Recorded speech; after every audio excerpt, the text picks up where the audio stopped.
ہم یہ سمجھتے ہیں کہ ہمارا بچہ جو ہے یہ جناب یہ زیادہ یہ پڑھ جائے، ہم اس کو منع نہیں کرتے کہ وہ انگلش نہ پڑھے، وہ دوسرے علوم حاصل نہ کرے، کرنا چاہیے، ضروری ہے، لیکن جیسے روح فرماتے ہیں افتحوا صبیانکم بلا الہ الا اللہ، اپنے بچے کا افتتاح کس سے کرو؟ لا الہ الا اللہ سے۔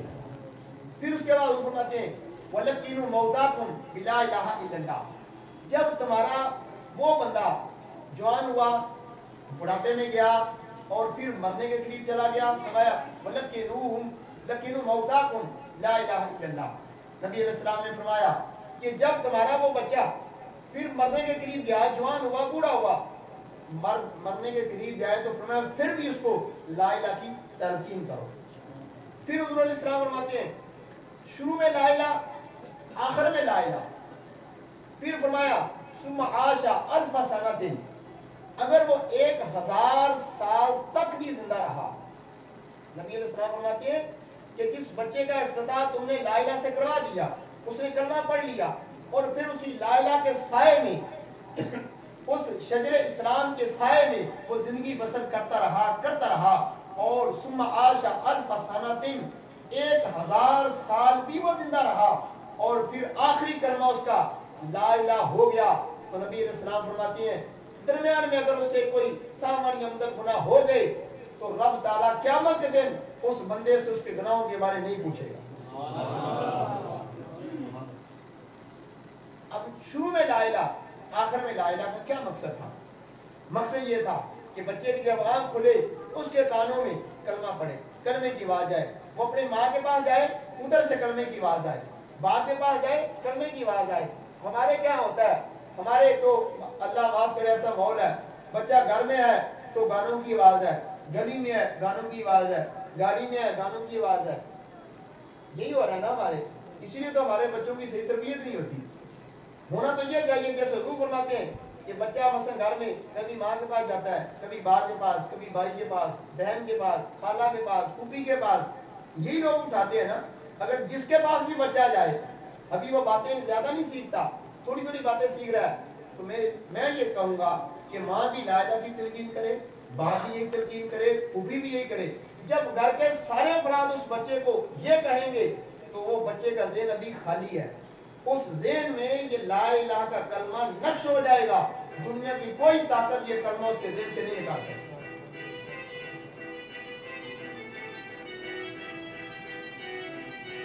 لا الہ کی تلقین کر دیں گے تو جیسے حضور علیہ السلام نے فرمایا کہ قیامت کے دن اس بندے سے جس کا اول کلام لا الہ ہوا، آخر کلام لا الہ ہوا، اللہ تعالیٰ ما سئل عن ذنب واحد، اللہ تعالیٰ ایک گناہ کے بارے بھی اس سے سوال نہیں کرے گا۔ اللہ اس کلمے کی برکت سے اور اس کلمے کے سائے میں رہ کر جو اس نے نیک اعمال کیے، ان کی برکت سے اللہ رب العزت اس بندے کے سب گناہوں کو معاف فرما دے گا۔ اب آگے چلیے جی، تو میں کر رہا تھا کہ بچوں کی تربیت کے حوالے سے حضرت لقمان یہ کہتے ہیں یا بنیا اقیم الصلاۃ، اے بیٹا تم نماز پڑھو۔ اب ذرا آئیے میں آپ کو حدیث رسول بھی ساتھ سنا دیتا ہوں کہ نماز کی اہمیت کے حوالے سے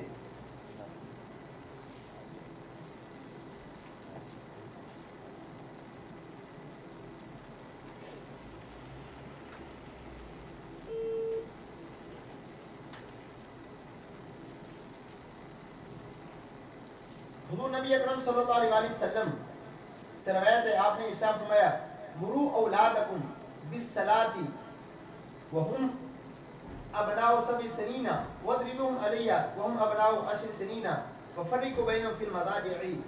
نبی کریم علیہ الصلوۃ والسلام فرماتے ہیں کہ اے والدین، یہ والدین کو خطاب ہے کہ اپنی اولاد کو نماز کا حکم دو جب وہ 7 سال کی عمر کو پہنچ جائے، جب وہ 7 سال کی عمر کو پہنچ جائے اپنی اولاد کو نماز کا حکم دو۔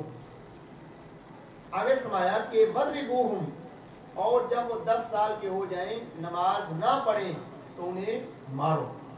اس کا مطلب یہ بنا کہ جب وہ 7 سال کے ہو جائیں نماز کا حکم انہیں دو، یعنی انہیں نماز سکھا دو۔ یہ جو 3 سال کا عرصہ ہے نا، 7 سال سے لے کر 10 سال تک، چونکہ 7 سال میں بچہ سمجھدار ہو جاتا ہے. فرمایا 3 سال کے عرصے میں اسے نماز سکھا دو, طریقہ سکھا دو. 3 سال اللہ نے آپ کو ٹائم دیا کہ ماں باپ کو کھلی چھٹی دیا کہ 3 سال کے اندر اپنے بچوں کو قرآن, نماز اور یہ جو بنیادی مسائل ہیں چھوٹے چھوٹے, اپنے بچے کو نماز کا طریقہ وغیرہ سکھا دو. مسجد میں جاتے ہو تو ساتھ بچے کو لے جاؤ, جو سمجھدار ہیں, چھوٹوں میں نہیں, جو تھوڑے سمجھدار ہیں, جنہیں شعور ہے, ان کو ساتھ لے جانے میں کوئی حرج نہیں مسجد میں. انہیں نماز سکھاؤ. یا گھر میں ماں نماز پڑھتی ہے, بھائی نماز پڑھتے ہیں, تو اس بچے کو اپنے ساتھ کھڑا کرنا.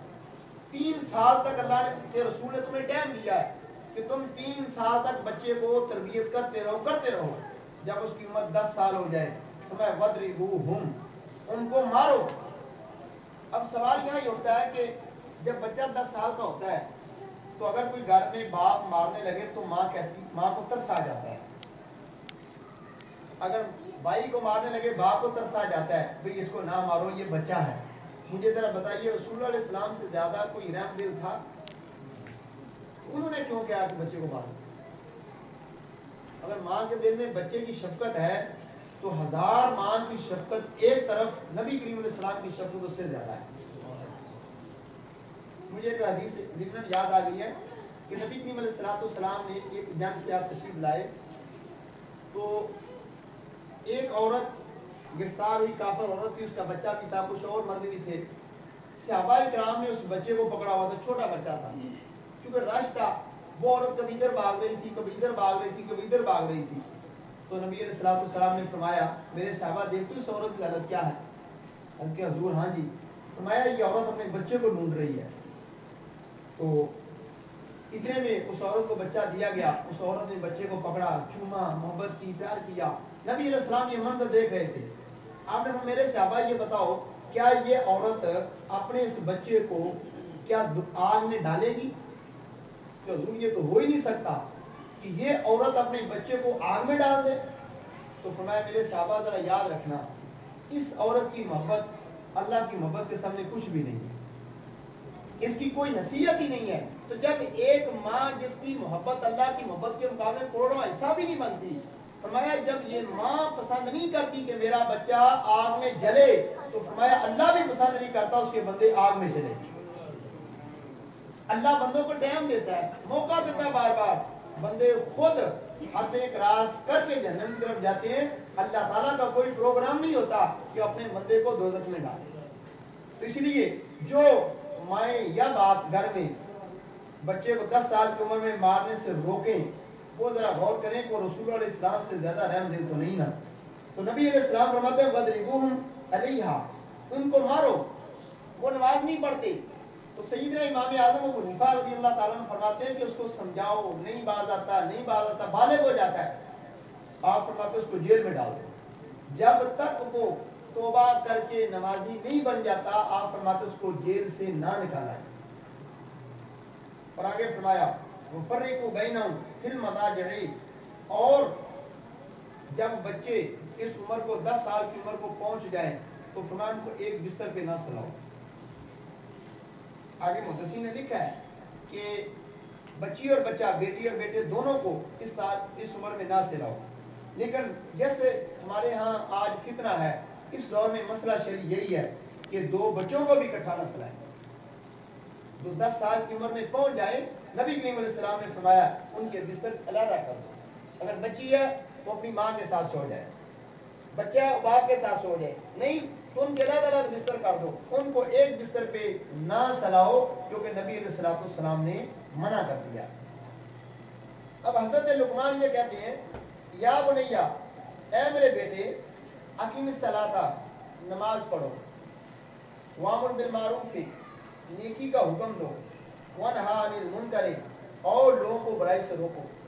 ماشاءاللہ جو آپ کے ماشاءاللہ یہ بچے ہیں, بزرگ بیٹھے ہیں, یہ محلے میں آپ کے بچے ہیں, یہ جو کام کر رہے ہیں تو حقیقتاً اس آیت کا یہ بھی مصداق بنتے ہیں کہ حضرت لقمان حکیم نے کہا تھا کہ آپ بیٹا نماز پڑھو, نیکی کا حکم دو, برائی سے روکو, وصبر علی ما اصابک, اور صبر کرو اس بات پہ کہ اگر تمہیں کوئی مصیبت آ جائے, تکلیف آ جائے.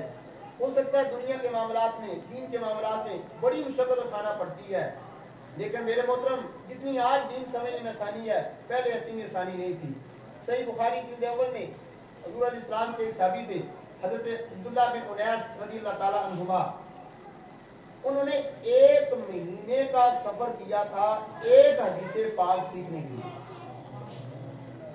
مدینہ طیبہ سے چلے تھے, 1 مہینہ ملک شام پہنچے, 1 مہینے کا انہوں نے سفر کیا تھا. کس لیے؟ صرف ایک حدیث پاک سننے کے لیے. اور آپ دیکھیں کہ عرب کا کتنا وہ گرم علاقہ. آج تو سفر سواری تھی, اس وقت پیدل تھے یا اونٹ کی سواری ملتی تھی. 1 مہینہ سفر کرتے رہے. تو امام بخاری نے روایت کو نقل کیا ہے, فرماتے ہیں کہ 1 مہینہ صرف سفر کیا تھا نبی پاک کی ایک حدیث سننے کے لیے. انہیں کسی نے بتایا کہ فلاں جگہ پہ نبی کریم علیہ الصلوۃ والسلام کی حدیث ایک صحابی کو یاد ہے, تو وہ مدینہ شریف سے چل پڑے کہ مجھے نبی پاک کو حدیث سننی چاہیے. اس لیے میرے محترم نیکی کی دعوت دینا اور اس سفر میں